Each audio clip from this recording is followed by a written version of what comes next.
arday qiimiga badan oo ku soo dhow IM252 Academy iyo barashada adeegsiga kombiyuutarka. Haddii aan hal su'aal ku weydiiyo, ma rajaynaysaa inaad ka shaqayn doonto meel aanan kombiyuutar oolin? Isma lihiye, balse way adag tahay. Waayo goobaha shaqada oo idilba kombiyuutaro ayaa yaala maalmahan dambe.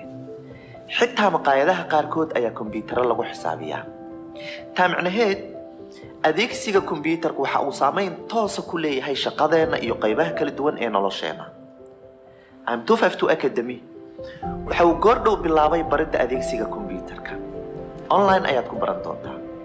Koorsadan waxay ka kooban tahay ku dhawaad 50 casharo muuqaal ah. Waxaan u qaybiyay 15 qaybood. Halkii qaybna hal maalin ayaan siiyay. sidaa darteed 15 maalmood kaliya ayay kaaga baahan tahay inaad barato koorsadan aan ku soo ururiyay farsamooyinkii waxyaabaha ugu muhiimsan ee ay tahay inaad ka ogaato ama aad ka barato adeegsiga kombiyuutarka.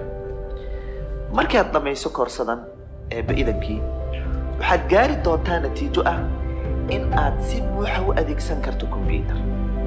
Xitaa waxaad baran doontaa sida aad u xalisan lahayd ciladaha caanka ah ee kombiyuutarka kala kulmi doonto. runtii anigu adeegsanaya kombiyuutar in ka badan muddo 12 sanadood ah. waxaan bilooyin ka fikirayay waxyaabaha aad u baahnaan karto si aad u barato kombiyuutar. halkan koorso ayaana ku soo wada ururiyay. waxyaabaha aad ku baran doonto koorsadan waxaa ka mid ah sidaad u fahmi lahayd waxyaabaha aan marna laga maarmin ee looga baahan yahay adeegsiga kombiyuutarka, sida xogta loo maareeyo, loo xusho, loo koobiyeeyo, meel looga qaado, flash loogu rogto ama looga soo qaado, sida kombiyuutarkaaga looga dhigo inuu kuu qori karo dhowr luqadood, sida looga saaro barnaamijyada aadan doonayn, sida loogu xirto ama looga bedelo noocyada kala duwan ee farsireedyada kombiyuutarka, sida loo adeegsado kombiyuutarkaaga adigoo kaliya adeegsanaya keyboardka ama mouse-ka mid un, sida loogu xirto shabakadaha internetka, sida la isaga ilaaliyo inay xogtaada kaa lunto, sida loo ogaado awoodda kombiyuutarkaaga, magaca looga bedelo, loo saxo ciladaha iyo qaladaadka laga yaabo inay ku qabsadaan, iyo weliba fahanka meesha iyo sida iyo habka aad u maamuli karto kombiyuutarkaaga. intaa waa qayb yar oo ka tirsan waxa aad ku baran doonto koorsadan. in kaloo badan ayaad ku baran doontaa ee ba'idankii.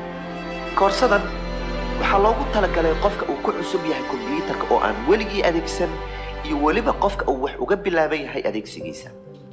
maalmaha hore waxaan ugu talagalay qofka uu ku cusub yahay kombiyuutarka. maalmaha dhexe iyo kuwa dambana dadka wax uga bilaaban yihiin ayaan ugu talagalay. ha ka baqan inaad fahmi weydo casharada koorsadan, waayo marka aan samaynayay casharadan waxaan iska soo qaaday sida in aan ahay qofka raba inuu kombiyuutarka barto. markaas ayaan si fudud oo jilcad u kala dhigay. waxaadna sidoo kale su'aal iga weydiin kartaa cashar kasta oo aad qaadato. sida aad halkan uga jeedo su'aalaha iyo jawaabaha aan isweydaarsanay qaar ardaydayda ka mid ah. sidoo kale su'aalihii ardadii hore ay i weydiiyeen iyo jawaabahoodna waad arki doontaa. haddii aad tartan diyaar u tahay, ardada kale dhaqdhaqaaqooda ayaad la socon doontaa, sida haddii ay casharo dhammeeyeen, haddii ay imtixaan galeen, haddii ay qalinjibiyeen iyo haddii ay su'aal i weydiiyeenba. kaliya ku dadaal in aysan ardada kale kaa hormarin, hortaada imtixaano galin, shahaadana qaadan. telefoonkaaga ama kombiyuutarkaaga ayaad ka baran kartaa midka aad doonto. haddii aad ka baqayso inaad ka caajisto koorsadan, muddo 4 bilood ayaad haysataa ugu badnaan inaad koorsadan ku dhammayso. haddii aad ku baran weyso waa kaa xirmayaa. taana waxay keeni kartaa inaad ku dadaasho in aad koorsadan dhaqsiba dhammayso si aad dhaqsiba shahaado u qaadato. ma ka walwalsantaa sidoo kale inaadan koorsadan baran karin? waad tijaabin kartaa. markaad gudaha u gasho casharada, haddii muddo 48 saacadood gudahood ay kugu anfici weyso koorsadan, mana filaye, waxaad dalban kartaa inaan kuu soo celiyo qarashkii koorsada kaaga baxay oo dhammaystiran, oo dib ayaad u heli doontaa lacagtaada. sidii aad iigu soo dirtay ayaan kuugu soo dirayaa. kaliya booqo baro.im252.com. wax yarna hoos u soco, waxaad arki doontaa muuqaal ka hadlaaya sidaad u baran karto kombiyuutarka ama koorsadan aad u qaadan lahayd. ama aniga ila soo xiriir, waan ku hagayaayay.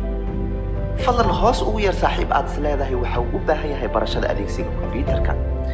haddii aad koorsadan su'aal ka qabtana, fadlan qaybta hoose igu weydii, si toos ah ayaan kuugu soo jawaabi doonaa ee ba'idankii. ha sugin waqti iyo maalin kale.